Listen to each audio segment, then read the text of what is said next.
तुम्हाला सांगतो आमच्यावर अशी गेम झाली ना परत नादच नाही करणार या राईड मध्ये बसायचा। गौरव भाऊ नेमकी मला काय पाचताय त्यांनाच माहिती, त्यांनी डायरेक्ट शेवट माझ्यावर शाळा 32 करून टाकली।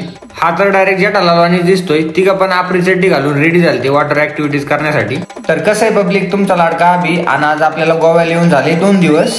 दुसऱ्या दिवशी आम्हाला सगळ्यांना वॉटर ऍक्टिव्हिटीज करायला जायचं होतं, सगळे तयार होत होते त्यांच्या आपऱ्या चड्ड्या घालून। आम्ही सगळ्यांनी तर आपऱ्या चड्ड्या घातल्यात, पण दिस भाऊचं काय नियोजन होतं त्यांनाच माहिती, ते डायरेक्ट खादी शर्ट घालून आलते।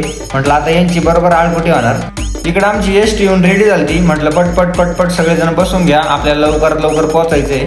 तिथं पोहोचल्यानंतर असं वाटलं की लगेच पाण्यात उडी मारावा, पण ते पाणी खूप खराब होतं। आम्हाला दुसऱ्या आयलंडवर जायचं होतं वॉटर ऍक्टिव्हिटीज करण्यासाठी।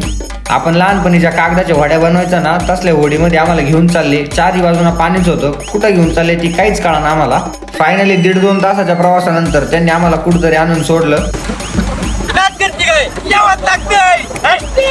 आता सध्याला काहीतरी ट्रेंडिंग चालू होतं, म्हटलं रील काढू।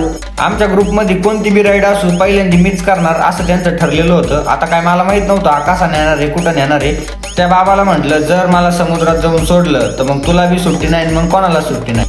माझ्या तर काळजाचे ठोकेच वाढत होते, पण जेव्हा त्यांनी 120च्या स्पीडनं मला रिटर्न आणून सोडलं ना, तेव्हा खूप तरी मला बरं वाटलं। आता या माणसाने आम्हाला चड्डीवर चड्डी घातली होती, आम्हाला कुठं हवेत नेणार होती काय माहिती। आम्ही वर जाताना मस्त हसत गेलो, पण खालच्या पोरांनी आमच्यावर अशी गेम केली ना, त्यांनी ड्रायव्हर आम्हाला सांगून आमच्यावर शाळा 32 करायचं असं ठरवलं।